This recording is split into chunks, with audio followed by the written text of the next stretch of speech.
Hi, I've been making a Souls-like game based around Vancouver.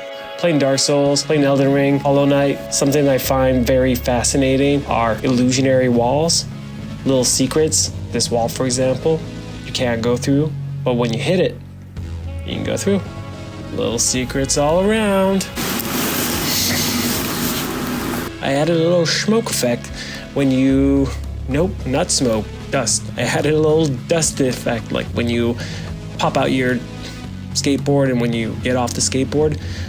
In Elden Ring, when you ride your horse, there's this little magical dust that shows up when you summon your steed.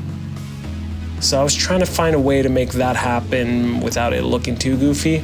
So, yeah, this will work for now.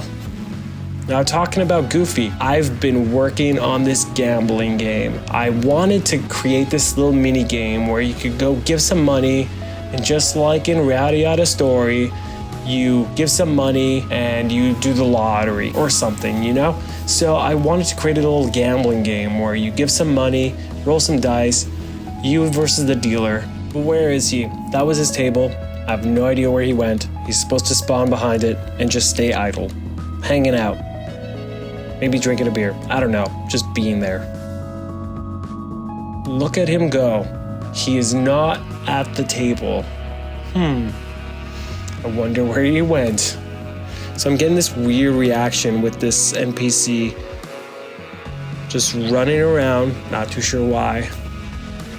But anyways, when you interact with him, a menu should pop up, ask you to talk, gamble, some explanation on the gambling, or just to leave him be. And this gamble is 2 dice rolled in cups, little animation plays, you get the results. It's your dice versus his dice, closest to 7, and then whoever wins then rolls his 3rd die, and that'll be the prize. So it's either a buff or a debuff to your character. So far the NPC should be able to open up the menu just like any shop and then play the gambling game. Here's the animation.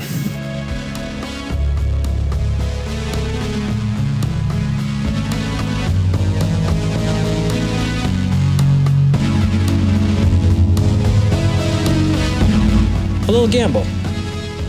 Not too crazy, but it can add a lot of variety and fun. You know, a little gambling table spread around dirty alleys before bosses, here hidden behind City Hall. It'll just be a fun little gambit that you can play. I feel like his character manager is stuck between 2 random states. Is like running to 000 and sometimes just triggered to look for the player. I have it designed where there's teams that can be assigned to characters. Players, team 1, enemies, like the zombies, musical zombie, the possessed zombies. They're like a team 2, NPCs, team 3.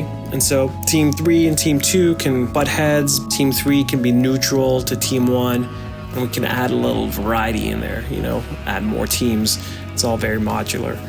But right now, this NPC just seems to be running pointlessly.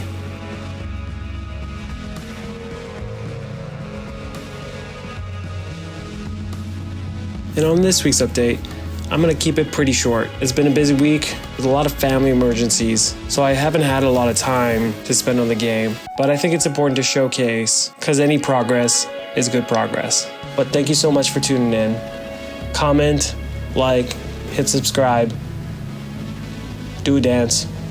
Thank you so much for watching.